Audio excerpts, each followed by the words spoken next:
Welcome to Choose Views with Richard Chew. Get ready to dive into a world of insightful conversations and thought-provoking discussions. As progressives, our job is to have an all-inclusive, full-on assault with all of our players. A show that will focus on moving our political, social, economic, gender, and cultural conversation forward. And all of our players means all of our players. It's Choose Views. And now, here's your host, Richard Chew. Good Friday morning, progressives, and welcome to the January 10th. Yes, we made it to the January 10th, 2025 edition of Choose Views, 773-763-9278. Facebook Live, TuneIn Radio, YouTube, Twitter Stream, and iHeartRadio is where you can find us. Follow us. Email me at richard@wcpt.com. I think our streaming might be down today, according to what Henry just told me. So listen today. May not be able to watch, but you'll be able to listen. But TuneIn's up though. We just don't have the streaming. Okay. All right. Well, then you guys can still, anywhere in the country, follow us on TuneIn Radio. And you're going to want to today tell everybody you know, because we've got 3 great guests with us this morning. So we're going to be running at top speed. Catch all of our shows by subscribing to our WCPT podcast on Apple Podcast or Spotify. There you can get Choose Views, short version, long version, Joan Esposito, live, local, and progressive. And if you need a ride home, that will be Patty Vasquez driving it home. So make sure you're catching those shows, and as well, The Big Picture with Edwin Eisendrath, Out Chicago, and our other wonderful shows that we have through the course of the weekend. Check out our heartlandsignal.com digital platform, because it's share, and not the music star, but sharing information. So good to be with you guys on this Friday morning, and so glad we made it. All right, I'll leave that alone. Looks like we made it. All right, I'm going to ruin some great music with my no singing voice. But yeah, guys, it's Friday, and glad you're with us. We have this morning our good friend Karen Byrne from True Blue Politics Podcast will be with us at 6:30, and then at 7 o'clock this morning we'll have Sirius XM host of Tell Me Everything, John Fugelsang, and then in the 7:30 hour we'll have our own Chicago's Mayor Brandon Johnson will be with us today. So, like I said, we're going to be running at top speed this morning, bringing you all the good stuff that we can. So let's talk a little bit about what's happening here at Choose Views News this morning. The fires are intensifying again, and it's causing, obviously, a huge insurance crisis. Insurance losses from the wildfire ravaging the Los Angeles area could exceed $20 billion. And I actually, since I put this together, saw that number was up to $50 billion, as a disaster exacerbates an existing insurance crisis, according to the Wall Street Journal. Companies including State Farm, Allstate have pulled back from California amid rising risk and laws keeping rates low. Meanwhile, the state's FAIR Plan, the insurer of last resort, has seen its exposure triple in 4 years as of this past September. A conversation for another day, but that's definitely a concern for people, not just in California, but it's obviously been one for the folks in Florida. At the top of this conversation, guys, is climate change. It ain't water. Okay, it's not just water, it's climate change. But I talked about that at length yesterday. Got to stay focused today. East Coast port strike has been averted. Fears of another East Coast port strike have been eased after the International Longshoremen's Association Dock Workers Union reached a tentative agreement late Wednesday with port operators ahead of the January 15th deadline that was required. The union obtained a pay increase after a short strike in October, but disputes over automation were left unresolved. In a joint agreement, the two parties said the agreement protects, quote, current ILA jobs while modernizing East and Gulf Coast ports. And that's a good thing. It's a safety issue as much as anything for those hardworking men and women in those ports. TikTok's case is heading to the Supreme Court. They'll finally get its day in the Supreme Court today and then next week, so I have to get my dates right. As a Chinese-owned video platform looks to delay the law that would see it removed from the U.S. app stores on January 19th, so it's right around the corner. While the U.S. claims the app poses a national security risk, TikTok is expected to argue its case on First Amendment grounds. The closely watched case could set a precedent for the regulation of foreign-owned social media apps. And last but not least, today, at least, AI could kill over 200,000 Wall Street jobs. The banking industry could cut as many as 200,000 jobs worldwide in the next 3 to 5 years due to the rise of artificial intelligence, according to Bloomberg Intelligence. That's based on a survey of 93 CIOs and CTOs at major banks, including Citigroup and Goldman Sachs. Quote, back office, middle office, and operations roles will likely be most vulnerable. AI could boost bank profits by as much as 17% by 2027. All right. So here's my thinking on that. As much as AI drives massive productivity gains, businesses may consider cutting back on their human workforce to boost efficiency. We've heard that story before, okay? We talk about that in the space of labor and unions. But I don't believe it's the right choice.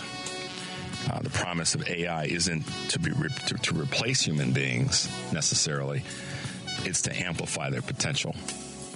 Okay? So that to me is a statement that I'll make about a lot of things when it comes to our society in general. We want technology to be a partner, not a dictator. And so hopefully our business leaders, but it's really in our lap. It's in our lap to push these folks harder, Henry. It's in our lap to say no, hell no. We're not going to let that happen. You want to see your stock tank? Try to replace this. I've said this before. I'm going to say it again. I point a certain amount of ire to leaders, politicians, folks that are elected, and we're talking with one today. I point a lot of ire toward them to do what they say they were going to do, or at least try to do it in a way that's going to be beneficial for the most amount of people. Also, though, that has to be pointed at business leaders, because they have to put their drawers on one leg at a time. I mean, Henry almost spit up his water.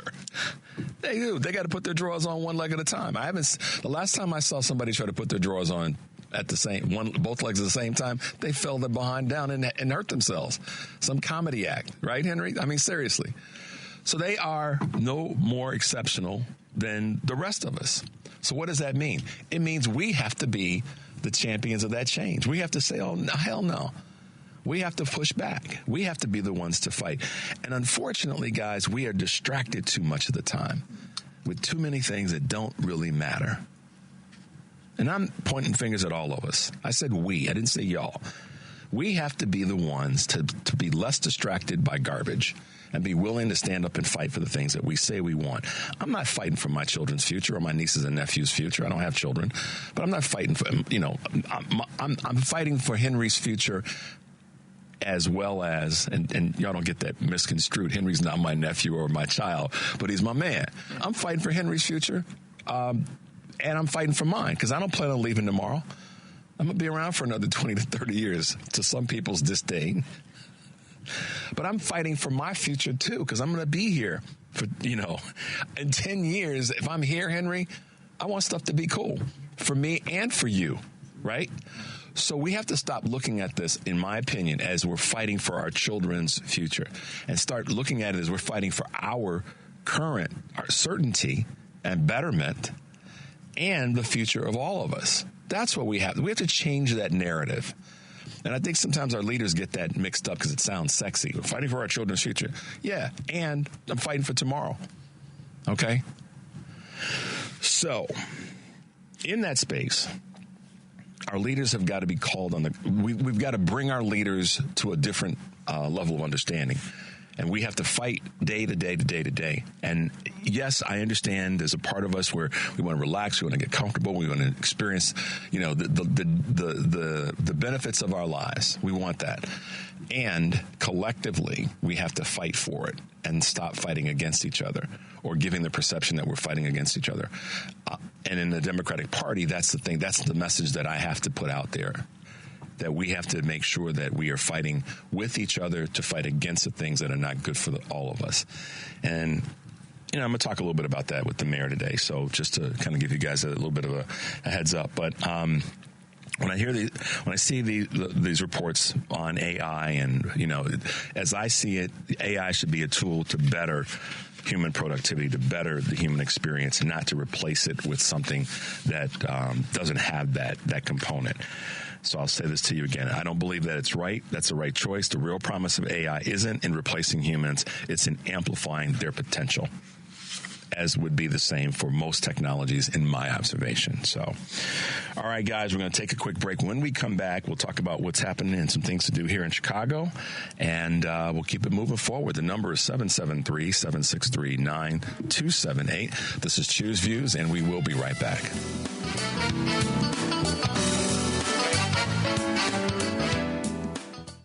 You're listening to Choose Views with Richard Chu on WCPT 820, Chicago's Progressive Talk. Hey, guys, welcome back to Choose Views, 773-763-9278. Give us a call and or send us a text. So, all right, let's talk about some things to do in Chicago this weekend. Not the first full weekend. This is the first full week and weekend of the new year. January, we'll call it 10th through the 12th. The Chicago Boat Show at the Donald E. Stevens Convention Center is taking place right now. You may not be into boats, but here's what I like about, expos, Henry. Go there and just see something different. Do something different. You get some steps in, walking around. You might see an old friend or an acquaintance. Heck, you might meet somebody new. So sometimes going to things like this that you haven't done before, that may not be your thing, you just get a new experience. So check out the boat show at the Donald E. Stevens Convention Center, 5555 North River Road. The Maggie Daly Ice Skating Ribbon. Get out there and check out what's happening at our ice skating rink down in Maggie Daly Park this weekend through Sunday. And those are, that's going on through March 9th. Apologies for that. Let's see. And of course, this weekend, I got those two mixed up, is the McCormick Tribune Ice Rink. So skate, I guess, is what you got to do. Let's get out and skate. I would be falling against the walls, so I'm not a skater in that regard. Roller skate, but not ice skate. And then, of course, Resilience, a Sansei Sense of Legacy. That's been going on since December, and that'll be happening into throughout the mid part of this year. Make your way over to the Illinois Holocaust Museum and Education Center, 9603 Woods Drive. Another thing you can check out is the Potential Energy Chicago's Puppets Up Close. Chicago's home to a rich and growing ecology of puppetry, bringing mediums and communities of makers. Check out those puppets and that exhibit. And that's going to be at the Chicago Cultural Center starting this weekend and running through April. So it's something that's getting out of the gate right now. So check that out. Family Press and Play. This is another cool event that you guys want to check out. And that's going to be at the Cultural Center. I think the Blackhawks are in town playing the Edmonton Oilers. So if you are not a hockey fan, it's something different to do. Tickets might be expensive, so I don't want to put a hole in your budget, but just something to think about in terms of getting out and about and taking on a sporting event this weekend. And as we talked about back in December, and we had them on as guests, Too Hot to Handle, Handel, the Jazz Gospel Messiah this weekend, and that's going to be taking place here in Chicago. So things to do, guys. Get out and about. Check out the activities here in Chicago. I'll send them to you if you need some help. But just to give you a couple of updates and where you can go and what you can do in and around our great city. And as the year progresses, I'll be picking some cities to say, hey, do this here in this city if you happen to be going and heading here. All right, guys. President Biden made a decision that I think is a right decision, and that is to kind of stay local with regard to what's happening with the fires in Southern California. And we talked about this. I talked about it quite a bit yesterday, and my frustration with how the media is leaning into the blame game. Picking up on the story about Trump blaming Gavin Newsom for the fires. What an idiotic thing to say, but we shouldn't be surprised in that space at all. And but of course, CNN particularly picked up on that and ran with it and made it a conversation, rather than and then trying to put this blame of water on him and blame of what the issue is with the mayor of Los Angeles and allocation of funds for what it turned into the blame game. And one could say certainly there's a certain responsibility when it comes to talking about resources being available for natural disasters. But if we're going to have that conversation, let's have a full breadth conversation, not just let's focus on the partisan part of this and let's blame Gavin Newsom. Let's blame Mayor Karen Bass. Yeah, their responsibility for certain parts of it, there's no question. They're the elected officials. They have to be ones to prepare for and do things to make things better. But I'm not going to let go of this because it's something that we do this and we dodge the true conversation. Republicans and some Democrats have not leaned in hard enough in the conversation around climate change. Look, guys, you could have a whole bunch of water, but if the winds are so powerful, and I said this yesterday, that planes and helicopters that are there to deliver retardant and water can't get off the ground because of the safety issues there, the potential hazard of them making things worse. Imagine if one of those helicopters or planes had gotten up and been hit by one of those gusts of wind, Henry, and plummeted to the earth. That's with all that fuel and cause an even bigger problem. So I'm not trying to take away or redirect the responsibility that the elected officials have. But I also want people to stop and think for a minute and use the brain that God gave you and know that historically there has been a misdirection of conversation around climate change. And when an area anywhere in the country gets the kind of weather that we've seen, and this part of the country particularly, as I said yesterday, Southern California has had minimal rain and moisture the last 9 months. That's so you want to tell me now, okay, I'm going to say it this way. Preparedness is the responsibility of elected officials. I get that. Box checked in my brain. I get that. But you want to tell me that you want to blame then the officials for like flipping the switch to say we need more, they didn't get enough rain. I mean, let's be honest. That's an environmental, that's a climate issue that we've been fighting for decades and constantly getting pushed back by organizations and companies that try to control the water. You look into the Resnicks in California and look into the company Wonderful. Thank you to our good friend Natalie Ziemba, who's a councilwoman up in Woodstock, that sent me a really important article about that part of the water issue. So we could spread the blame of preparedness to a lot of people. It doesn't change the fact that the environment is on fire. That the planet is on fire, and I don't use that to be hyperbolic, but that's the truth, y'all. So stop dodging the ball and saying, well, they should. That's a part of it, and that's important in terms of preparedness and delivery. But if you got 70, 80 mile an hour plus winds, it sucks. But if you can't deliver that which you do have, and the blazes just get higher and higher, the water that they do have is going to run out because of the fact that it's so intense. And I want us to stop, as progressive liberal Democrats, of falling for the okie doke of saying we're going to point fingers and blame. Let's point fingers and blame at the politicians that don't take the time to recognize that we have and have had for decades. And it's grown. It's exponentially gotten worse in the last 5, 10, 15 years. climate issues. Because if we don't do that, guys, this is going to happen all over again. It just will. And so this is a time for us to say, yes, elected officials, y'all have a deep responsibility here. But don't believe that knucklehead red menace when it comes to this is Gavin Newsom's fault. Because if Gavin Newsom's that powerful, then watch out. Okay? That's how you guys have to look at it. If he's that powerful, if Karen Bass is that powerful, then watch out. Let's just put it the other way, because you know how I am about that. If planes and helicopters can't get up to do a huge part of the prevention and the deterrence with these fires when the winds are that high, that was a big part of this. People on the ground will tell you that the winds shifted so quickly they thought their lives were. So how does water fix that? I mean, I'm not a knucklehead. I get how water can affect that. But if the winds change on you, and see, this is the thing that I also know. I've been in 2 of these in my lifetime when I was in college in California. And I'm telling you that the fire, the water, being there to prevent things from getting worse was important.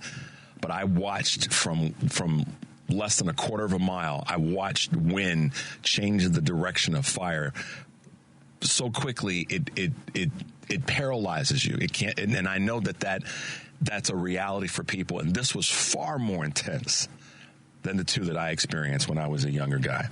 So don't fall for the okie doke on this, guys. I have to say this because I'm tired of people, slipping into the way in which CNN wants to cover it with some of the stuff that they've done.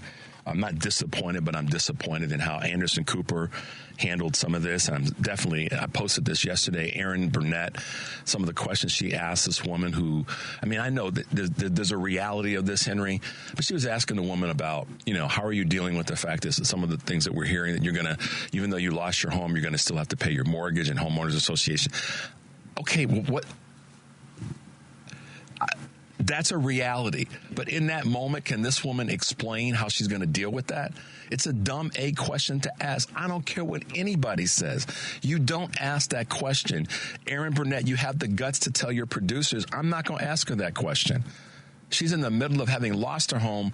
Why am I going to ask her a question about having to pay the mortgage and pay and we're assuming that she has a mortgage. Yeah. See, that's the problem. Erin Burnett made an assumption that this woman she was talking to has a mortgage. She didn't know.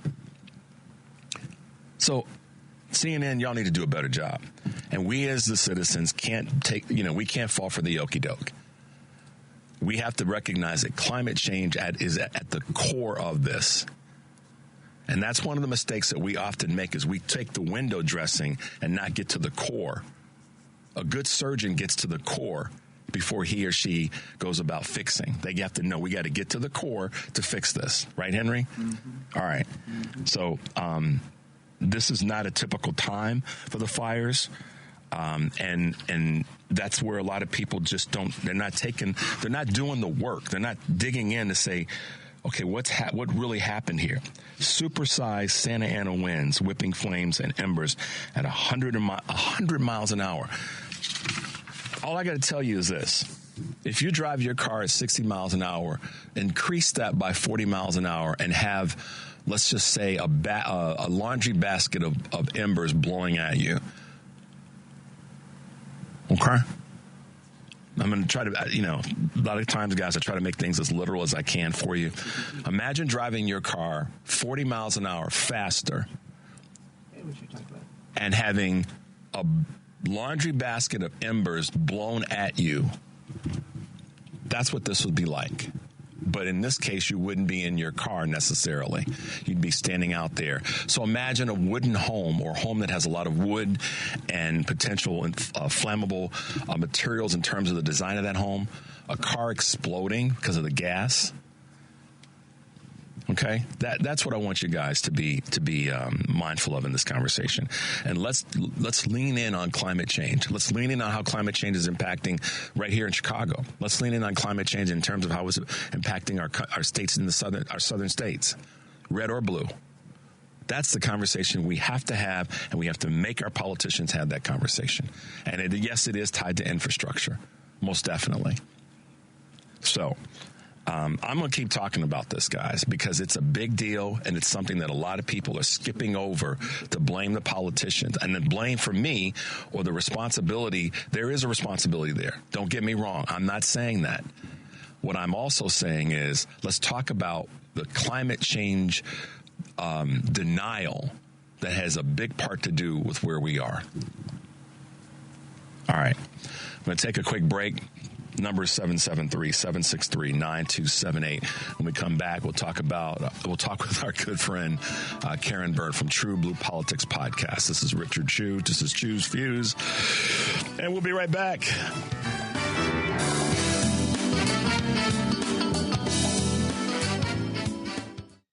It's Chew's Views with Richard Chew on WCPT 820, Chicago's Progressive Talk. Hey, guys, welcome back to Chew's Views, 773-763-9278. I'm going to keep talking about the climate and wildfires and our country and what we have to do a better job in. Because if we skip over this, guys, we're gonna have a wash, rinse, and repeat. I promise you that, and that's a promise I don't want to be right about. So just know that this is a conversation we have to have. Because it impacts all of us, red, blue, and in the middle. No matter where we are in the country, we're in that world now. So. And listen, this is the other thing that people don't talk about enough. Henry, part of migration is tied to climate. Mm-hmm. People don't realize that. I mean, oh Lord, please let me just another day. We'll get into that depth of this part of the conversation. Yeah. All right, let's go to our good friend Karen Byrne from True Blue Politics. Hey, good morning, Karen. Oh Lord, please. Oh Lord, please. How are you this morning? Richard, thank you. Listen, oh man, I stumbled on CNN because they were the only ones covering it, and I just wanted just a quick update. I'm not tuning in on a regular basis, but oh my God, my head was exploding. I was using expletives. I had some choice words on Blue Sky for CNN because they were absolutely trying to create this narrative and just asking the most ridiculous questions. Karen, I thought I was crazy. I'm like, why in the hell would you ask this kind of question? It ain't got nothing it's like, what is wrong with you? Sorry, y'all. Well, exactly. No, well, exactly. And the thing of it is, it is BS. They are taking their lead from social media and a narrative that's been circulating on social media. They have emergency reserves for such a situation. The problem, as you so accurately pointed out, is the fact that we have a climate crisis. We are in the middle of a climate crisis.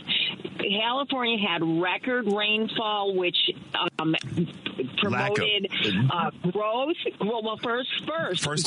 Right. So they had an abundance of brush, which because they are having a historically low rainfall in this winter that they're experiencing right now, that made for the perfect firestorm. Yep. And so what do you prepare for? They are prepared. But the problem is, and as far as the water getting there, I found out that actually the reason that the water was not able to get there, I listened to Lawrence O'Donnell last night because he was reporting on it, and he's about the only person that I can stomach right now on mainstream media. But he was saying that apparently they had to cut the power, and the pumps rely on the power, the electricity, but they had to cut it because the fires, because of all of the electrical lines that were coming down. They had a choice to make that said if we let the power stay on, that could further the problem, and but by turning it off, that's gonna then recede the pumps, and then topography. Karen, I lived in Southern. Sorry. Yeah. Lord have mercy. Right, no. I hate stupid folks leaning in with this garbage. Yep. I mean, and when you look at it, we have a party on one side of the aisle that has tried time and time again to pass legislation that would help deal with climate change, and we have a leader who has implemented some of the most progressive items to address climate change. And then on the other side of the aisle, you have legislators who are trying to blame Democrats and space lasers, and then you have a leader at the top of their party that say you have to rake the forest and uses a Sharpie to change the trajectory of a hurricane. Okay, so I don't even understand why CNN thinks with a straight face that they should be able to go in there and try and drum up this narrative and blame Democratic leadership. I thought that Anderson Cooper looked out of his depth. I'll be honest with you, and understand this. Being in the middle of that, reporting it, is tough for anybody. I've been in the middle of it as a student when I was in college twice. It is horrifying. It's scary. It's frightening. All of that, and I've talked to friends and family who are in it, dealing with it right now. So I get that part. But as a journalist, a guy that's been doing this for a while, he looked way out of his depth. I'm sorry, but and Aaron Burnett, he is. And so to that end, I'm going to be critical of them, and then I'm going to stop. Just listen, y'all. Don't fall for the okey doke. Of parts of the mainstream media trying to blame the local politicians and officials. This guy that they had, this is what ticked me off. The guy that won the seat against John Tester in Montana, the new senator up there, he was on CNN last night going on about how, we're going to fix all this. We're tired of the gridlock in Washington, and I feel for the firefighters and all the men that are out there. And I was like, okay, dude, but you're a carpetbagger that used your money to win this seat in Montana, and let's see what you get done when your party's leaders come down on you and say, no, we're not going to take that legislation on. Let's see what you get done.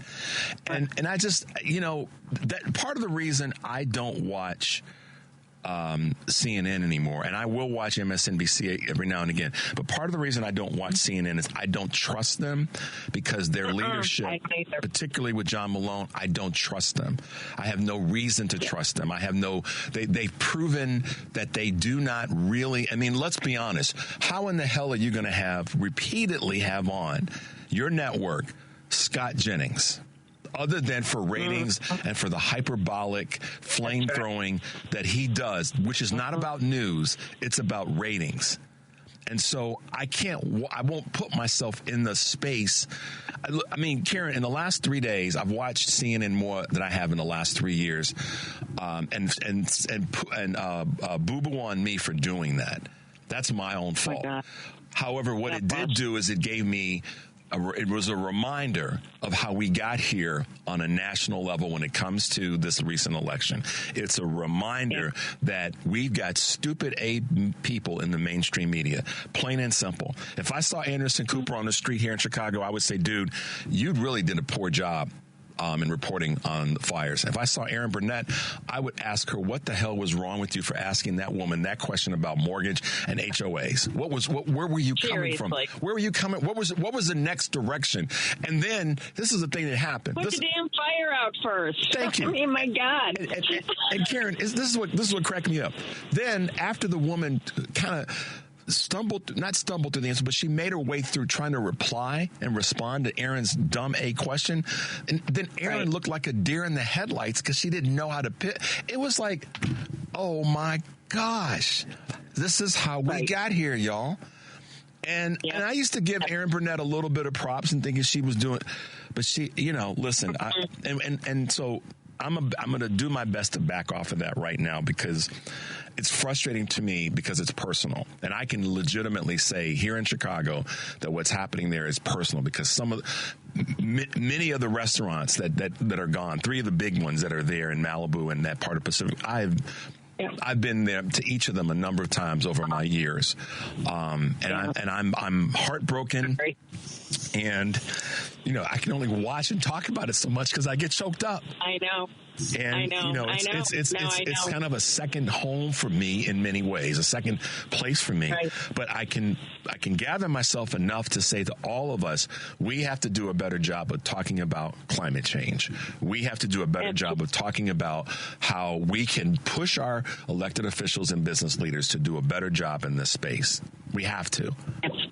We have to. That has to be the agreement right there. The number one agreement that we have to have is that it is a real thing. We can't deny it. There's no denying it. It is plain as the nose on our faces that climate change is real and that we are in real trouble, and we're headed into a period of some real hurt and further backsliding on this issue. And I am so sorry for, because I know that it is a place near and dear. We have our daughter and our son-in-law. They are safely out of harm's way. They evacuated a couple days ago to I can't remember where they landed, but they went to Irvine first, and then they moved. I think they're at Oceanside now. But my heart goes out to people that are that are just do not have the ability to do evacuate out that far out and are having to be in it and deal with this and then are going to have to deal with the aftermath without a doubt. But anyway, but yeah, so what else is going on today that you wanted to talk? Well, the other development, if you want to call it that, and that is that the Supreme Court is not going to block Donald Trump's hush money sentencing. So today, I believe at 9:30 Eastern time, maybe I got the times off on that, but today, this morning, he's got to face that, which should happen.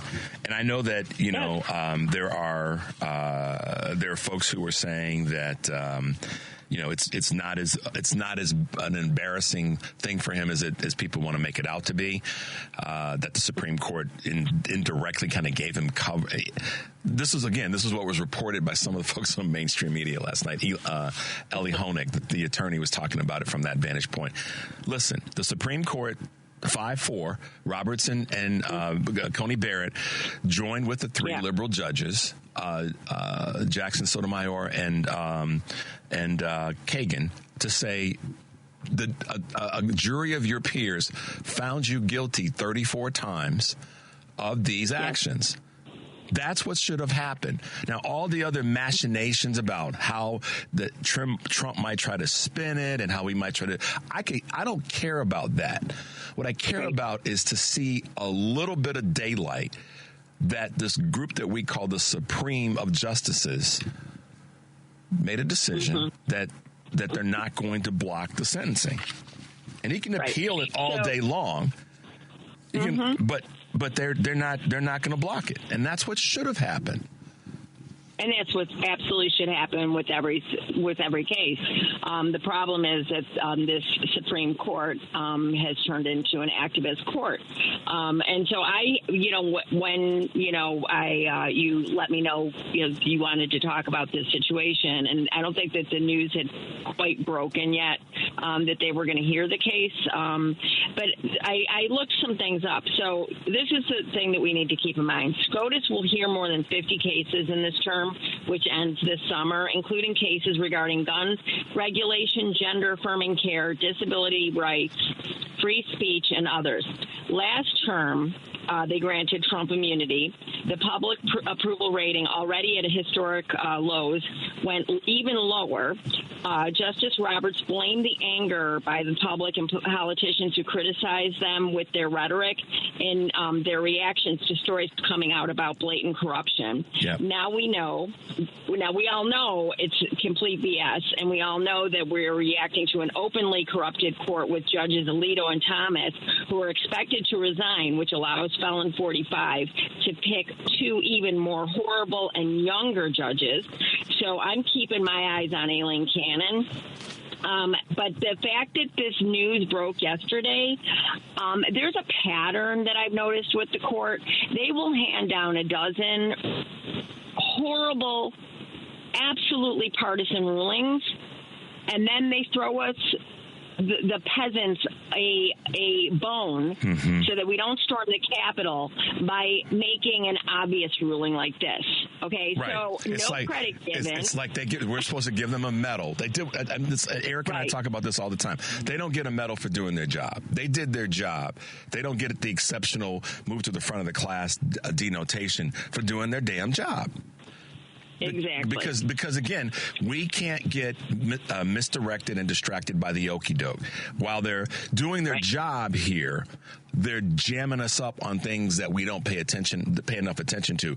So I appreciate that bit of research and review that you did, because that tells us the story. Roberts realized that he was the luster of him, if you will, was severely being tarnished by a couple of things: the cases that they were taking, and as well as the rulings and the dissents, and he got hit hard during the summer with that.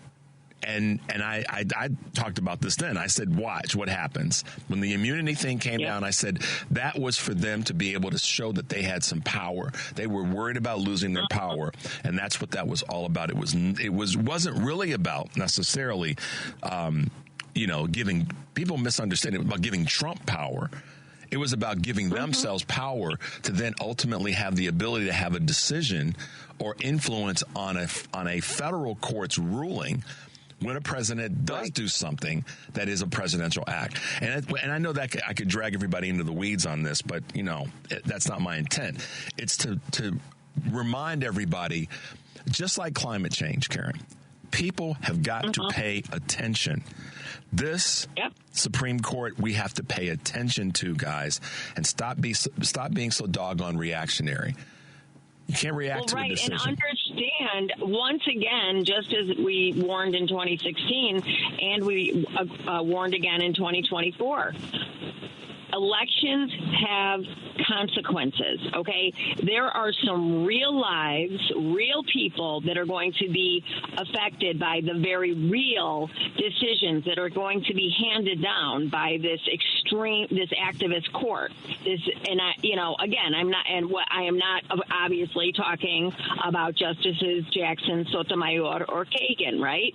I am talking specifically about the corrupt conservative justices and this, milquetoast, Justice Roberts, who sits there and just kind of just does enough to massage the public into thinking that, no, we're not that bad. Yep. And then, trying to blame other people for exposing it. And I would say to people, pay attention, follow Senator Sheldon Whitehouse, because he, as always, does excellent work on exposing the corruption of this court.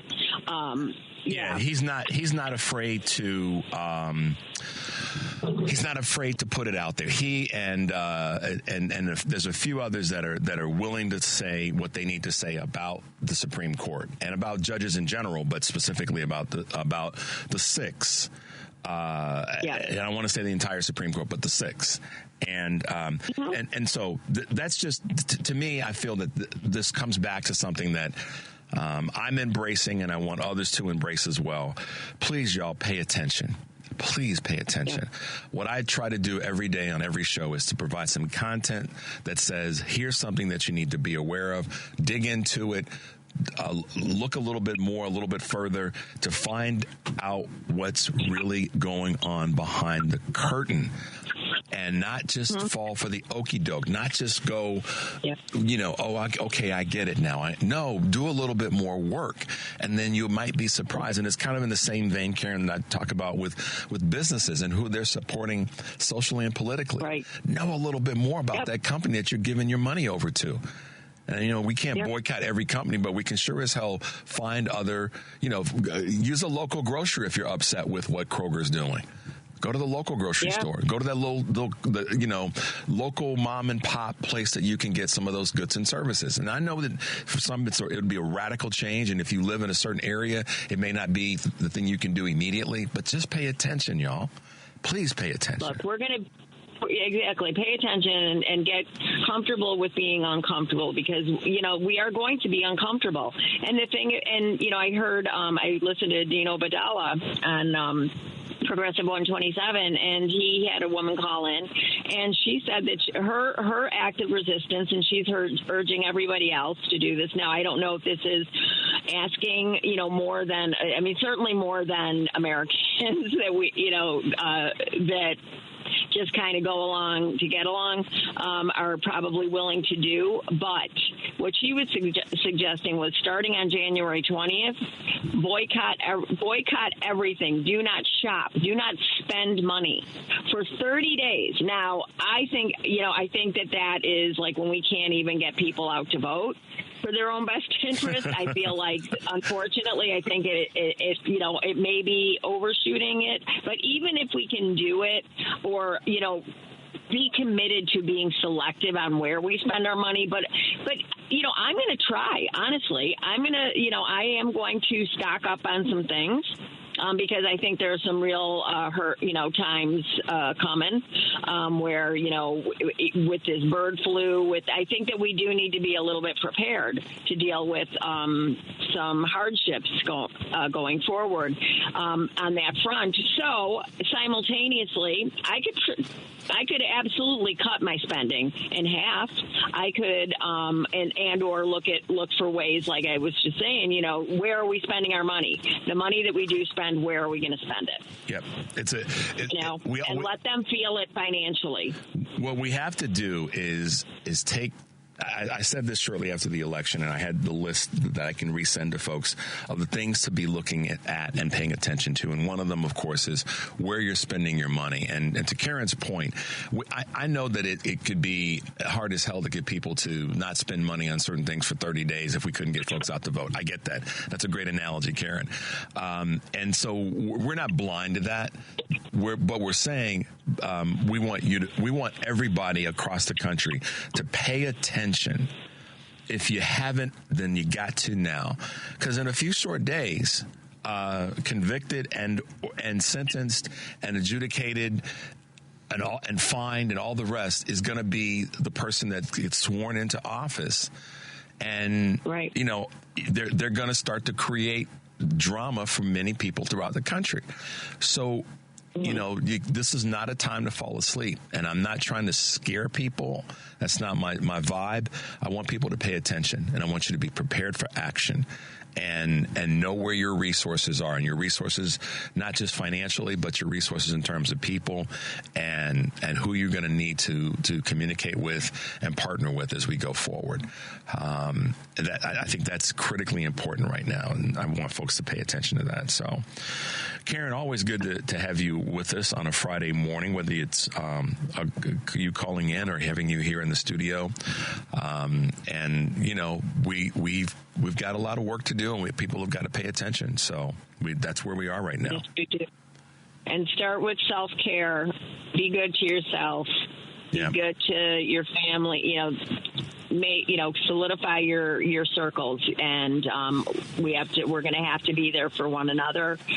If you need to get therapy, do yoga, meditate. We have got to keep ourselves healthy, both body and mind, and because we are going to be dealing with a lot. And if you got a punching bag, go hit the punching bag. So. And if you have to put somebody's face on it, I'm not naming any names. But just to have a little more motivation, that will work as well. If you want to do that, it reminds me, Richard, really quick. Back in the day, and this is how my parents raised me. We had a Nixon punching bag. We had one of those, those little clowns that get punched and then they would come back up. Yep. We had a Nixon. Oh, 5 of us piled on that. Oh, too funny.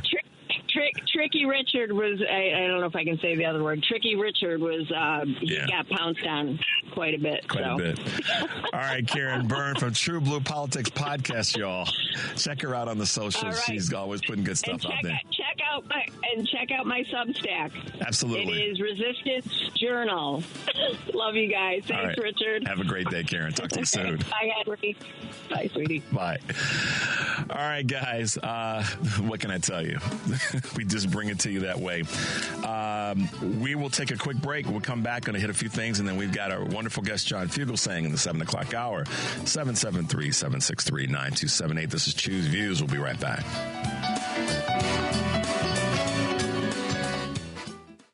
Alexa, play WCPT. WCPT from TuneIn. You're listening to Choose Views with Richard Chu on WCPT 820, Chicago's Progressive Talk. Welcome back to Choose Views, guys. 773-763-9278. Today from 2 to 5, Joan Esposito will be taking your calls for the first half of the show, then talking with Illinois Congresswoman Nikki Baczynski and Ukraine-Russia expert Joel Ostro of Benedictine University. Live, local, and progressive weekdays 2 to 5 p.m. here on WCPT 820.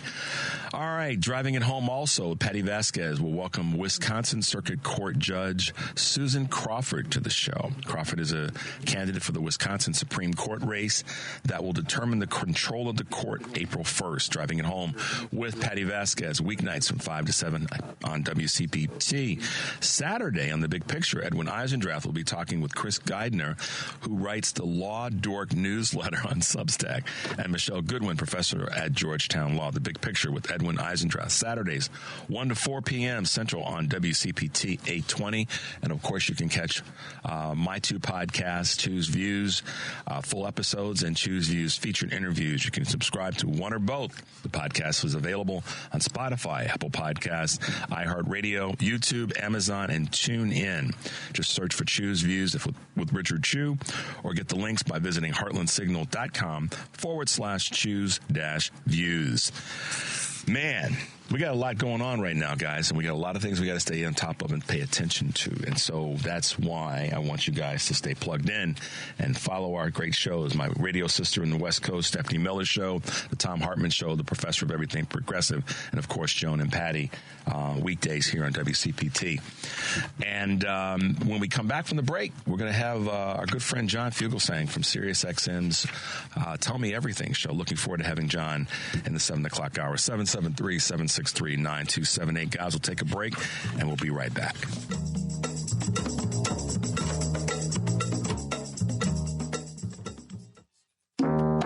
Welcome back to Choose Views with Richard Chu on WCPT 820 AM, where facts matter. Take it away, Richard. And take it away I shall. 773-763-9278. This is Choose Views. Welcome back to the show, guys. Thanks for being with us this morning. We are running hard and fast this morning, and excited to have with us a good friend of mine, someone that hangs out on SiriusXM. He's an Irish, Danish, German dude known as John Fugelsang. Good morning, John. Welcome to Choose Views. Oh, Mr. Chu, Happy New Year to you and your family and all your impossibly attractive listeners. Thank you so much. Right on, man. How you feeling? How you been? I'm doing great. Happy Trump's a convicted felon with no punishment day to all who celebrate out there. Doing all right. Well, it's early, and at least it's not 7 a.m. there. It's 8 a.m. for you. I'm making the assumption that you're in New York right now, but thanks for being with us. We haven't talked since before the election. How are you, John, taking care of you, taking care of family, taking care of those that are important to you? What are you doing? How are you talking with your youngster to keep him in a good way right now? Well, it's been interesting for me because this has been going on nonstop now. I was raising a toddler while my country was electing one, and it's awfully strange, isn't it, folks? If you have a boy out there, if you've tried raising a boy in the last 9 years, what do you do? How do you tell a kid? How do you tell a boy? Don't lie. Respect women. Don't be racist. Do your homework. Don't launder money for the Russians through New York real estate. Everything we teach our children, this guy violates, and yet you've got to try to find a way to say, hey, when you grow up, don't be like the president. And so that's where we're at right now. We're in a country where nobody can afford eggs, but we're going to buy Greenland. I've been waiting. I mean, I'm like you in so many ways. I'm a few years older than you, but we grew up similarly in terms of how we were raised. We understood that you respect the people around you that you say you care for, and the ones that you don't even know. You offer them first and foremost respect first, kindness first, goodness first, and don't be like that dude over there or that lady over there. Be this way, and it doesn't always. It isn't a perfect solution. God. He's talking about basic respect, folks. The woke mob has gotten to Richard Chu. He's talking about basic respect. That's all. That's it. Nothing more. Nothing more than that. And yet here's where we are with this lunatic. And you know, John, this is me. You know me well enough in this space. I'm gonna tell folks to their face. And the people who are supporting and behind this Yahoo and that have donated to his inauguration and all that, they can go kick rocks. They literally can go kick rocks because you've got a bunch of money. Why would you yield to the dude? And I said this earlier in the week and last week. I get it that they want to make us think that they're trying to protect their corporations, but they're just acting on their own self-interest and their own greed. It's that simple. That's all of it. That's all it is. Nothing more. Yeah, I told him to kick rocks, and under the rock I found Joe and Mika groveling. So I mean, I felt so bad.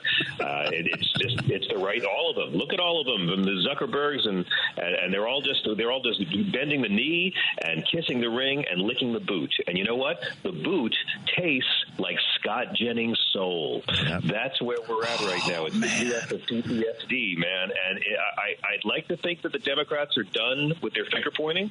I love you, Democrats. I'm rooting for you. I've always been one of those independents that you guys, I always vote for Dems, but are they done with the circular firing squad? Because,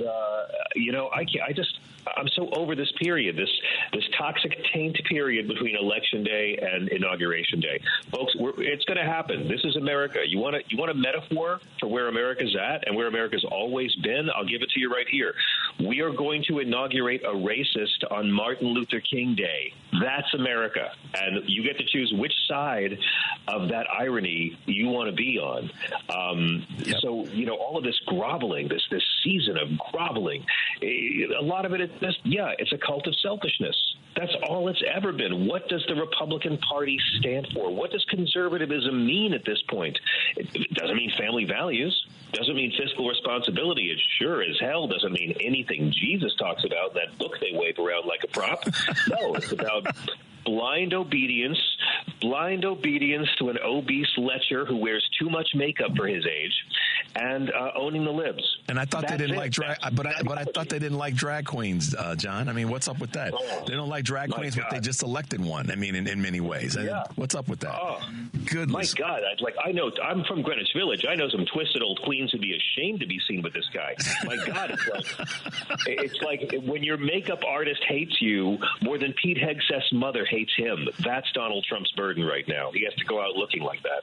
And, but I guess we liberals don't understand that for so many real Americans, voting for Trump is the closest they'll ever get to being able to vote for Boss Hogg from Dukes of Hazzard. And that's a sacred thing for so many of us. What a great reference to a 70s show that was as sexist and near about racist as you can imagine from the stereotypes that they perpetrated.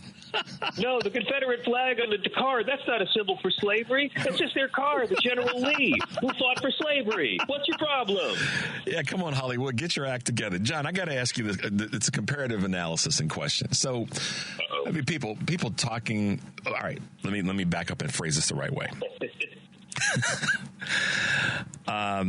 We've got an environmental climate issue going on in our country right now, and it's been going on for a long time. And folks have been, taking the okey doke and pretending that it doesn't exist or flat out denying it. And obviously the fires in Southern California, the weather in some of the southern states, the weather in the Northeast, and the list goes on. And then here in the Midwest, we aren't really getting anything, and we should be getting, 3 inches of snow every 3 days. Right. What is wrong with people who want to, and I put this in a little bit of a spiritual God conversation because of your experience and knowledge in that space. But what is? I'm giving you as much of a lead for layup as possible. What is wrong with people that they have to keep denying that this is happening and this planet that God, bestowed upon us, if you will? Folks are just burning it down, freezing it down, digging it down. What is wrong with folks, John? I mean, the best part about being a climate science denier is that you're not going to be around when you're proven wrong and your grandchildren are cursing your name and taking your name off of ugly hotel residential buildings. Look, the Bible, there's two ways of viewing it, right? The Bible gives humankind dominion over the earth. Now, some people think that means humans are called to be responsible stewards of this earth and care for it and respect creation and leave creation better than we found it for the next generation that comes by. And you don't need to believe in the Bible as literal fact to believe in this sort of thing. Right-wing people or selfish-minded folks would view that as, no, the dominion means we get to do whatever the hell we want with the creation, and we can do whatever we damn well please with it and to it. And so that's what we're witnessing right now. I mean, these people have been coached by right-wing media, and this is how right-wing media grooms people, right? Rich people pay Fox people to make middle-class people blame poor people, but they also do it with science and the denial of science, which is nothing new. This is what was done to Galileo when the popes made Galileo admit the truth that the sun revolves around the earth. So it's not anything new going on now. And it's only a short hop, skip, and a jump from there to here where a bird flu? Now bird flu? My God, Richard, every time these Christians elect Caligula, God sends a new plague. I mean, you'd think they'd notice by now. They'd notice by now. You know who does believe in climate change? Insurance companies, and the U.S. military, and the World Scientific Consensus, and Donald Trump. Donald Trump definitely believes in climate science. He has a golf course in Scotland where they had to apply to build a seawall, and the reason they gave on the permit request was because of rising ocean levels due to climate change. So when it protects his bottom line, he'll admit it in the court of law. Donald Trump believes in climate science, and that's why he knows Greenland's going to melt and have all of those minerals and all of the gold and silver underneath the permafrost, which apparently America has owned all this time without realizing it. Trump also realizes that someday with climate change, all the crops are going to grow better in Canada. So that's why he's doing all this nonsense, and that's the only creed they know. It's selfishness. I want what I want when I want it. These narcissists have elected their grand venereal wizard, and you've got Trump and Musk, and their entire creed is to be a craven narcissist who thinks that selfishness is a virtue. I find guys like that work really well together. It's going to go really smoothly for the two of them in the same room. It's like, how can we throw another log? I hate to shouldn't use that analogy. How can I throw more of me on the conversation so that more of me becomes more of me, which becomes more of me? And that's kind of where they are right now, John. And we know that. And so I'm a solutions guy, or what do we do next kind of guy. And that's got to be part of the conversation from the Dems. It has got to be, it's part of my promo is all players means all players. And we have to force our Democratic elected officials and our Democratic business leaders to stop this garbage of going along and say, look, man or lady, if you're not going to do the work, then get the hell out of the way and let somebody else in the game. If you're not going to play your spot, your position, then just go so we can put somebody in that's going to knock some tables over and make some things happen.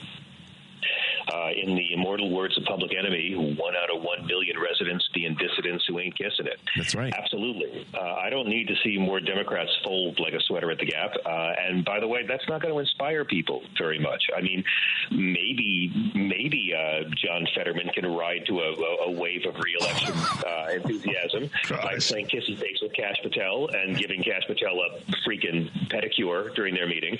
But that's not going to inspire anyone. And again, this is why they keep losing. And by the way, let me just say about Vice President Harris.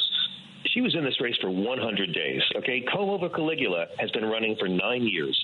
Vice President Harris was in this race for 100 days versus 9 years. And after 100 days, she got the third highest total of votes of any candidate to ever run for president in American history. Yep. So there's no mandate here. Nope. I mean, Donald Trump couldn't crack 50% again. This is 3 elections in a row where the majority of Americans who showed up to vote voted against Donald Trump. That sounds a lot more like a mandate to me. It's interesting. I found that in this conversation around the mandate. So yesterday there was a guy on CNN who was I'm drawing a blank on his name. Sheehy. I should know this. He ran against Tester in Montana. He won. He's a carpetbagger. He threw a ton of money into the election, just like Bernie Moreno did in Ohio. A ton of money into the election to win the election, and he's saying we're going to stop the gridlock. We're going to make these things, go away, and we're going to fix these things in Washington. And I said earlier in the show, okay, dude, when you get to Washington and the seniors of your party tell you, no, we're not going to work on that, I want to see what he's going to do then, and what's going to be his excuse then when the senior folks in the Republican Party say, we're not interested in your desire to fix things. We like stuff the way that it is right now. So go sit in the corner, junior senator. Don't you think that's going to happen? Yeah, well, to some degree. I mean, and you're even seeing that with some of the MAGAs waking up this week saying, hey, we didn't vote for sending the military to Greenland. We didn't vote to rename the Gulf of Mexico. But, at the end of the day, when people find out they've been betrayed by this guy, he's just going to blame brown people. He's going to blame undocumented migrants like the ones he's been hiring since the 80s. He's going to blame trans kids who want to play sports. It's really, really easy to manipulate the thought of a right-wing base. There's really no group that's easier to emotionally manipulate than right-wing white males. I mean, flag, troops, baby, Bible, then we're done. So, Donald Trump is someone who's always used his privilege to avoid consequences for his actions. First, it was his wealth, then it was his celebrity, and then it was political power. Karma plays a long game. And here's the thing. For all the Democrats who are all just at war with each other, pointing fingers, I get it. Everyone wants to blame Joe Biden or blame Kamala Harris or blame Hillary Clinton for not picking Bernie as a running mate in 2016. We can do it all day. I almost wish they'd swear this guy in now, Richard, because when they swear this guy in now, everyone's going to stop fighting each other, realize we're all back in the same boat again, get on the same page, and it's going to be a long, painful 4 years. A lot of people are going to suffer, but please, liberals, try not to say "I told you so" every day, because we're entering into the "we told you" show, and it's going to be 4 long years of being proven right relentlessly. Try not to be smug as you watch Donald Trump lose over and over and over again. It's not going to be better for him than it was on Election Day. It's not a winning way. It's not a winning strategy in going forward. I have a question for you, because I have a couple friends here in Chicago that we had this conversation where they say, hey, I'm an independent and I vote Democratic. Do you catch any hell for that with people? For what? For saying I'm an independent but I vote Democratic. Do you Not get at all? No. Yeah. No, I mean, look. First off, if you're voting third party in a swing state, you're voting for Trump. All right, that's really simple. I'm really sorry, independents, but if you voted third party in any of those 7 states, you got Donald Trump elected. So that's how it is. If being an independent in a safe blue or red state is a breeze. Vote for who your conscience tells you. I feel for the people in swing states who have to, but that's the way it is right now because we have this insane system where dead slave owners didn't want their human property counted as full people, and that's why you can lose and still win. So this is how it's going to be. But I just got to keep saying, don't let the Nazis see you cry. Yeah. Don't let fascists see you sweat. Don't give them the satisfaction. Okay, and at this point, despair is privilege. You don't get to be despondent anymore. Nope. Donald Trump is going to be inaugurated on MLK Day, and he's not going to suddenly be intelligent. He hasn't become a good person. He's not going to read the Jesus parts and start caring about the less fortunate. He's not going to be smart. He's not going to be good at his job. He's not going to be less racist. It's going to be exactly what it was the last time. So just, try to stay sane. Look out for those around you. And stop and smell the train wreck. Yeah, that's what it's going to be, and it's unfortunate. It's unfortunate, but listen, what John just said, I've been saying, and we're all understanding this.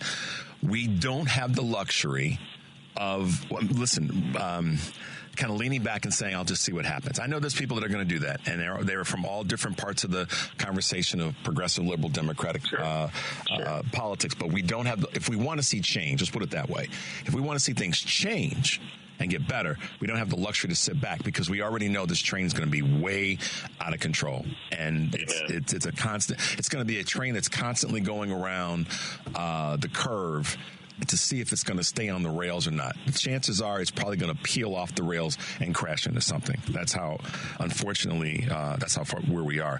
Let me ask you this question.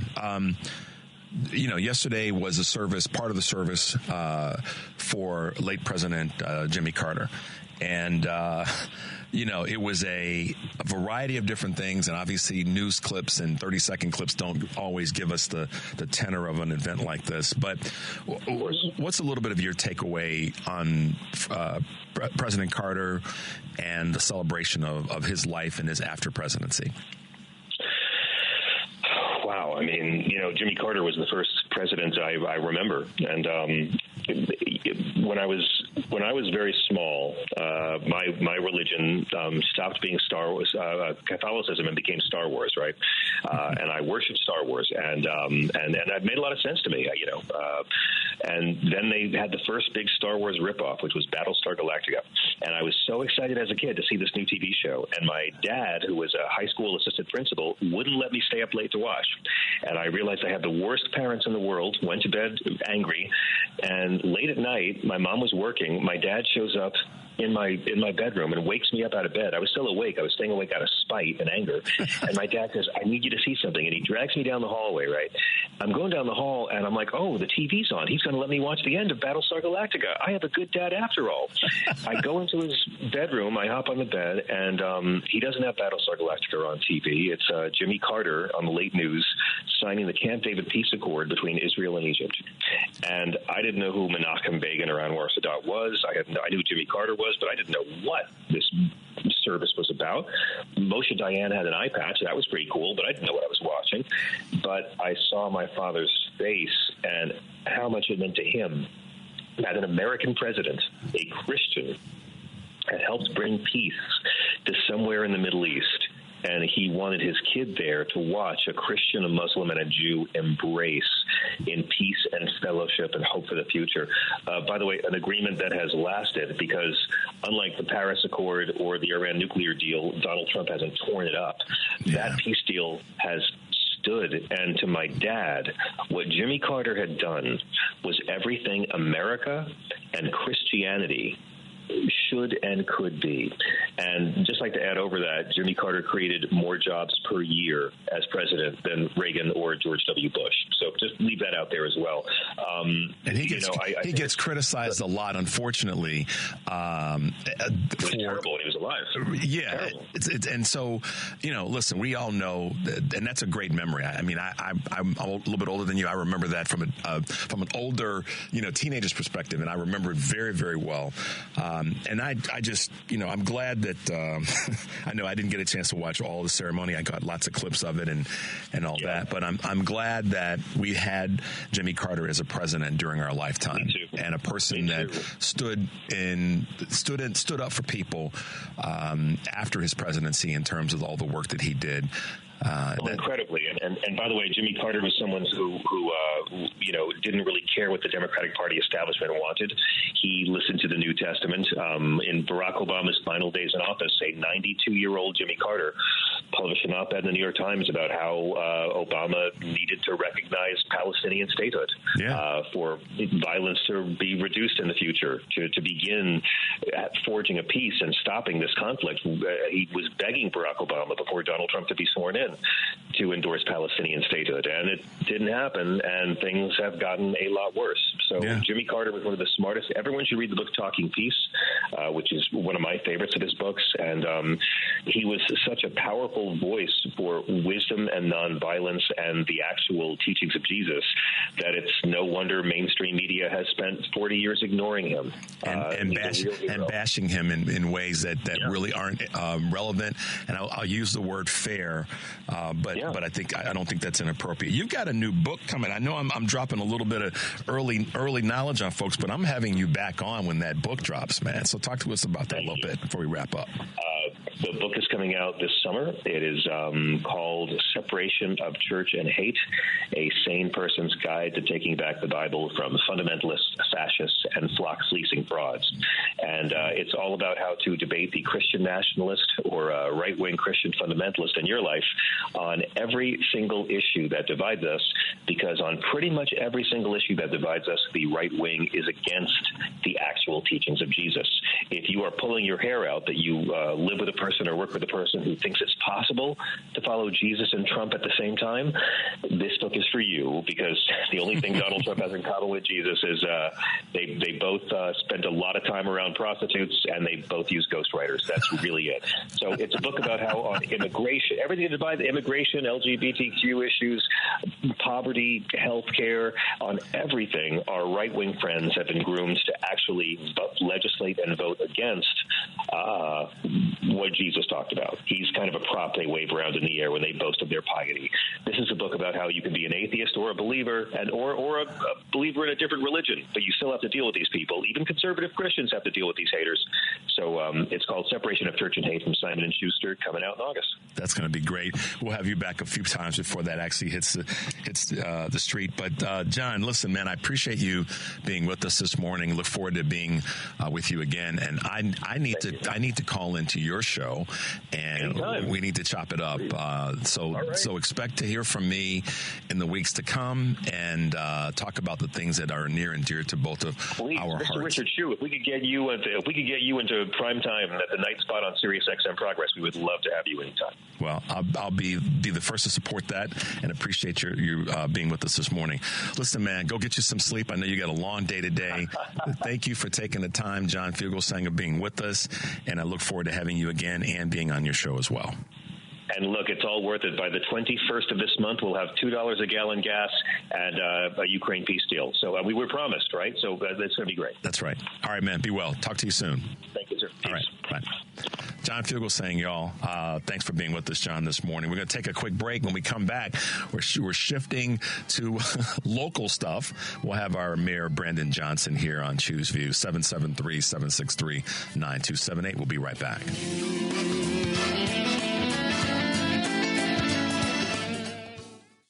It's Choose View with Richard Shue on WCPT 820, where facts matter. Hey, guys, welcome back to Choose View, 773-763-9278 here on WCPT. Great having John Fugelsang with us for a bit. John's always funny and pointed, and a little bit of sarcasm built into that as well. So it was great to have him with us this morning. And as we keep this train moving along, we are blessed and fortunate to have our own Mayor of Chicago, Brandon Johnson, with us this morning. Good morning, Mayor Johnson. Welcome to Choose Views. Uh-oh. Do we got him? We have him? We have him? I know he's there.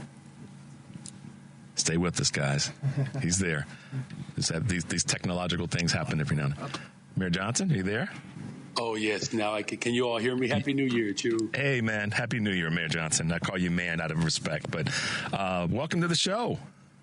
Hey, thank you very much. And, of course, I feel that respect, and I'm grateful to be here. Absolutely, absolutely. Well, listen, I'm thankful that we were able to make it into a new year and have you back with us. We talked right during the election window, and things went in a direction that we didn't necessarily want them to go, but here we are. You're still moving the Chicago train forward, and kudos to you on a couple things right out of the gate with regard to getting the budget done. I know that took a lot of work, and you caught a lot of hell for the ways in which you had to approach it, but you still got it across the finish line. So congratulations to you on that, as well as the recent Roseland Health Hub, which is reopening. And that's something that is going to be very needed in that part of the city of Chicago. Talk to us a little bit about both of those items. Yeah, well, definitely the budget process was, one of the most inclusive, collaborative processes that we've ever experienced in the city of Chicago. The number of people who were engaged throughout the duration of 2024, from community meetings going back to last January, all the way up into identifying 11 budgeteers within City Council who represent respective caucuses, as well as ideological positions, to the budget hearings. And what I'm most grateful for is that, in this budget, despite the incredible pushback that we got from multiple alders, we did not cut services. There were no furloughs. We did not have to lay off any workers. So all of our city workers, these are our neighbors. These are the people who do the work. We did not have to cut into, community safety. But the other thing that I'm actually proud of is that all of our key initiatives that I promised that I would deliver on, we saw the expansion of those services. So, for instance, youth and workforce, 29,000 young people will have summer jobs as a result of this budget. That's the largest, most significant opportunity for paid positions for young people up to the ages of 24, of which some of those individuals are heads of households.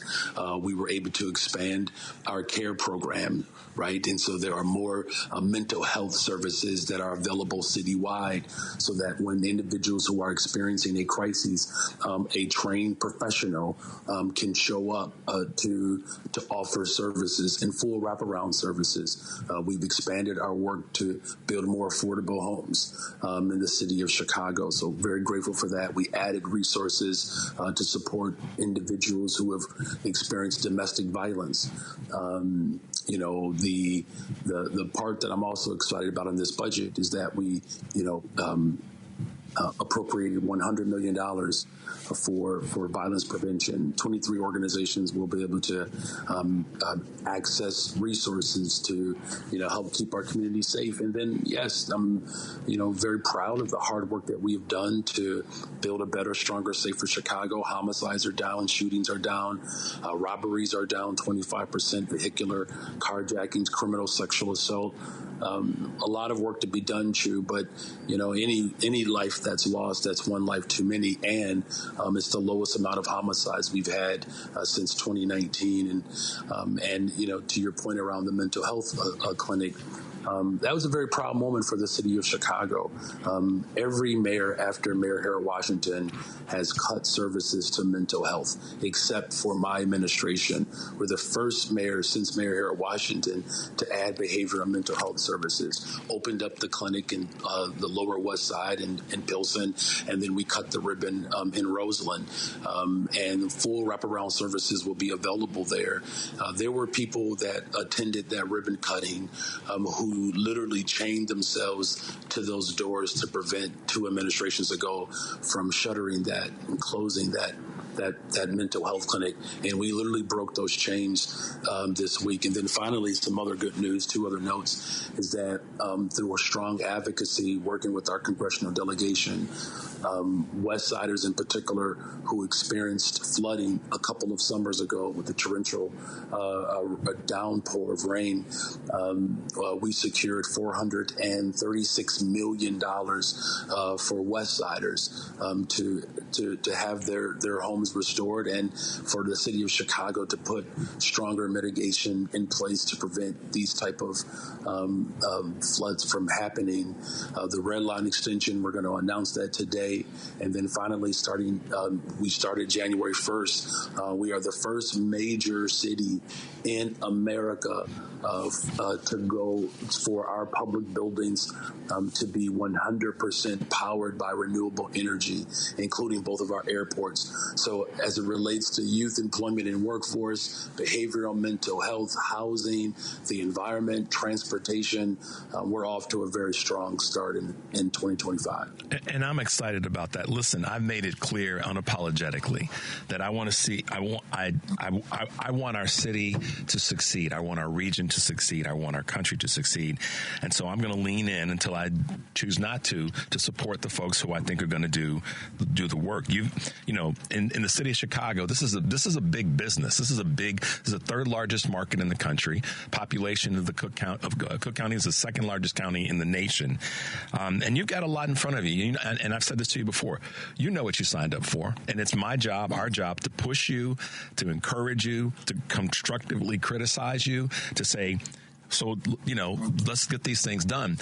Talk about your goals and what you see we've got to do with regard to, what I call the big 4, CTU, CPS, CFD, and CPD. Yeah, well, I'll start with our Chicago Police Department, look, the brave women and men who serve this city every single day, I am grateful for their work. One of the reasons why I've been so adamant about a couple of things is because I do respect the work that they do. One of the things that I said from the very beginning of my administration, that we're going to hire more detectives, and that we would hire 200 more detectives over the course of my first term. Well, we've done that already. By going into 2025, we've hired 200 more detectives. The reason why that's important is because people need closure as it relates to crime. And our clearance rate coming out of 2024, 58%. It's the highest it's been in over a decade. And so we're going to continue to make sure that, if and when crime appears, that we can bring closure to those families, because we do see that as a deterrent. We've added 3 brand new helicopters to our police force that provides additional support in the air to respond to crises. And then, of course, I got criticized for this, but we settled a police contract, and some people thought that, their pay raises were too significant. I don't know how folks can come to that conclusion, but it was important that we did that. And we know that it's critical for us to still hold our police department accountable, as, my superintendent, Larry Snelling, has a responsibility to help regain and restore trust within our community. And we are moving in the right direction. As I said, crime continues to fall, but it's going to take all of us. It's not policing alone, which gets to my second point, the CARE program. Again, this crisis response team that we have made citywide, that's going to free up law enforcement to be available to respond to other critical elements in our city. 40% of the 911 calls were mental health crises calls. 37% of the violence in the city happens in 5% of the city. It is hyper concentrated. And so we will put forth more strategic plans, much like we did with the robbery strategy, to continue to drive crime down. The Chicago Fire Department, we are still actively engaged in working through those negotiations. Prior to me becoming mayor, other administrations were not able to settle the police contract. They were not able to settle the firefighters contract. We're going to do that. We're going to make sure that our firefighters get the contract that they deserve as well. And as far as our public schools, look, I'm very proud to the fact that, I'm the first mayor in the history of Chicago to actually fight for an elected representative school board and hold to my commitment. Where democracy has been stifled in other places of the country and quite frankly around the world, the city of Chicago, we were able to effectively expand democracy. And so 2026, under, my first term, we will see a fully elected representative school board. I'm also the first mayor in the history of Chicago to actually trust the public schools with my own children. No other mayor has actually sent their children to the public schools. My wife and I, we take a lot of pride in that, and we do. And of course, the only mayor that ever having taught.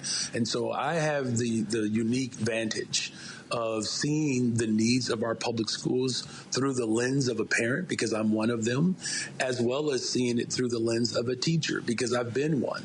And there's nothing more frustrating as a parent than not having the confidence that your local community has, not having the confidence in whether or not your local community will have everything that your child deserves and needs. One of the reasons why my son is a student at Kenwood on the south side of Chicago is because there wasn't a West Side school that offered orchestra and soccer. Right? I mean, we didn't even get to the full curriculum. It's just, so, because he plays the violin, should he not have that opportunity to be able to experience music? And that's what parents are experiencing. That's the frustration. Yeah. And I think the other thing, too, is, look, as much as, as a proud social studies teacher, it turns out that kids do go to school because they want to participate in extracurricular activity. Sure we do. And so, being on the west side of Chicago, there weren't a lot of spaces where soccer is being promoted, and no disrespect to those other sports, but that's the sport that my son is attracted to. And Kenwood had, a better opportunities there. And so bottom line is this contract has to reflect the needs of parents.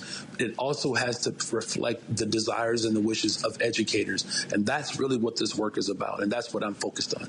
So many people want me to, ask you the hard, tough, grizzled questions about things. I'm going to position something this way.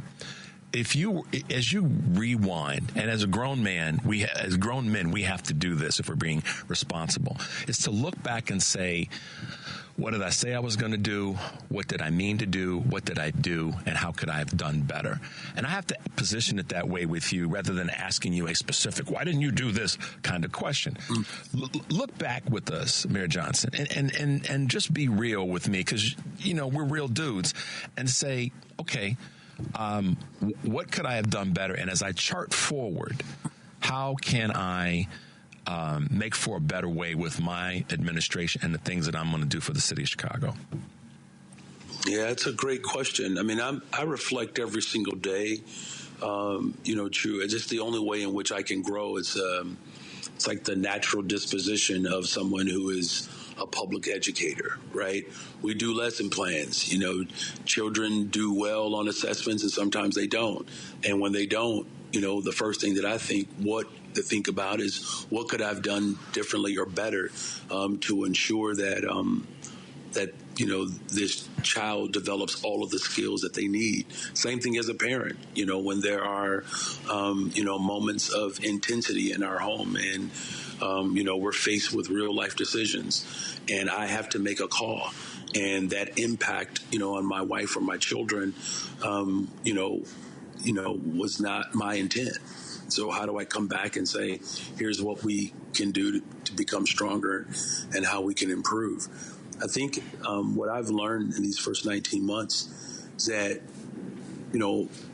more people are engaged in government and more people have access to a variety of, I'm going to put this loosely, news sources, and maybe I should say information sources, right? Fair enough. Yep. And I believe that, if first of all, if I would have known that my first day in office would have included smoke coming in from wildfires in Canada and, unprecedented rain, the largest rain in, 30 years, and that the governor of Texas would be sending buses from the border as a political attack, I probably would have situated, our first 90 days differently. But I think what my big takeaway from all of that is that there are so many people who want to understand how decisions are made, and there are many people who want to know that they are included in those decisions. And what I believe that I've kind of done a better job at was providing more outlets for information to get to people so they can at least understand those decisions. I don't believe I would have done anything differently in regards of those decisions, right? I mean, the choice of letting people sleep on floors in police districts was just not a choice of mine. My moral conviction propelled me to do something about it, and I had the power and the authority to do it. But I know that I have to make myself more available than probably other administrations, just simply because of the times that we live in. I'm going to just say like this, just keeping it, 100. I mean, could you imagine, the Daley administration in this era of information?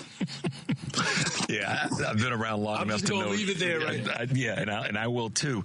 Listen, the reason that I asked the question that way is because I'm a reflective person, and I don't want to make this about me, but I think a lot of people are. They want to see that the city grows and continues to get better. There's a lot of people that don't, and so a lot of the opposition is from people that want to see you fail, want to see the governor fail, and other blue elected politicians. So I'm going to pivot to something that's near and dear to my heart, and people, I know right now this is on everybody's mind. We're about to inaugurate a 34-time convicted felon, twice adjudicated rapist, and the list goes on, to the presidency of the United States of America. And I know that, you and Governor Pritzker, I'm going to call you guys my younger brothers because I'm older than both of you, and I do that respectfully. But I want to make sure y'all are getting along in the sandbox, and I don't care so much about, it's not that I don't care about the hemp conversation, but I don't care about the hemp conversation. I care about the fact that the two of you are shouldered up, along with Cook County President Preckwinkle, to create our version of an Iron Dome for the craziness and the carnage that this fool is going to try to bring to the city of Chicago, to the state of Illinois, and to other blue cities and states throughout America. That, to me, is more important, that you three are lined up with all the other folks that you all are working with to make sure that that is minimized as much as we possibly can. Talk to us about that. Yeah, thank you for raising that. That is the most important, I think, component that, I hold as mayor of Chicago, and that is working with other principals. And as I mentioned earlier in the conversation, when Governor Abbott used human beings as a means to attack cities politically, the city of Chicago, we rose above those political attacks, even though there were dividing lines around whether or not, we should respond to that mission. We don't get through that without the governor and the county board president. We worked collaboratively to respond to that mission. And as a result of that response, the state and the city continued our collaborative approach to build a one system initiative where we created more beds for families who are experiencing homelessness. It's the first of its kind. 6,800 beds. We bought 3,800 beds, to our city. We could not have done that without working with the state, without working with the governor. The Democratic National Convention. Many people said that. I mean, you heard the the chatter about Mayor Johnson won't be able to handle it. 1968, the whole bit. Well, it wasn't. It wasn't even anything close to that, right? Right. But I didn't do that by myself, right? Working with the governor, working with the county board president, the entire city of Chicago was on the world stage, and we delivered probably, I would say, arguably, the most dynamic convention in our nation's history. I agree. Right, and so that collective work and those relationships have been strong, and the proof is actually in the delivery of those services between the Democratic National Convention, responding to the new arrivals mission, building a one system initiative. You're absolutely right. The bigger threat to the sensibility of Chicago is knowing that you have an incoming administration that does not believe in public education. He wants to eradicate public education and the entire department. He doesn't believe in science. And so we restore the Department of the Environment. The governor and I are very clear about why we have to have real, true environmental justice to build a green, stronger economy. And we've already started that process, as I said, starting January 1, working with a solar farm field in central southern Illinois, the Black Diamond farm that's fueling our public buildings here. That requires collaboration. His position around immigration, the president-elect, is certainly opposite of ours. And these are the things that the governor and the board president and I, we all agree on. As far as the relationships, those relationships are strong, and they're going to get stronger in stronger relationships with county board commissioners. These are my former colleagues. I speak to them. City council members, some of whom I helped get elected when I was an organizer. Yep. You know, State Senator Don Harmon, who's the Senate president, he's the person who gave me my first job. My political start started with Don Harmon. In fact, my oldest son is 17. His baby shower was at the Democratic Party of Oak Park's office, right?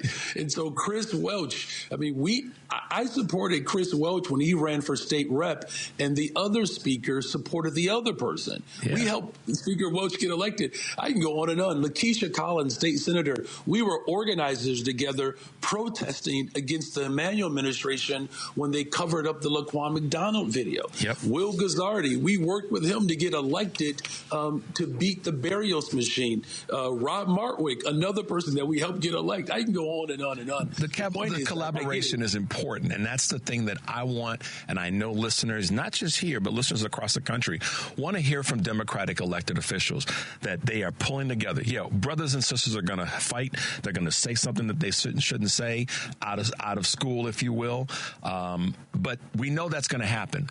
I know for a fact, Mayor Johnson, that the people of Chicago, the people in the region, the state, and the country want to see leaders like you, leaders like all that you've listed, leaders like Governor Pritzker, make doggone sure that we create the protection mechanisms so that this administration doesn't rain down the chaos in our cities and our counties and our states that we don't need to have. That's what people want to know. I'm promising you that.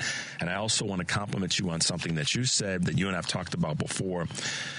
If there's anything that I'm going to say to you that I want you to continue to do that needs to be done, and I say this as a colleague, but I say this also as a voter, is the communication with us. Letting folks know what you're working on is critically important, because if they don't know, then they will fill in the blanks with what they think is happening. And so keep on that path. If you say there's one thing I'm definitely going to do is let folks know what we're working on, I will promise you that's going to be one of your superpowers as you go forward during the second part of your term. Well, thank you for that. And again, this particular audience, has, a special place in my heart as someone who hosted, a couple of shows on WCPT 8:20 a.m., where the facts still do matter.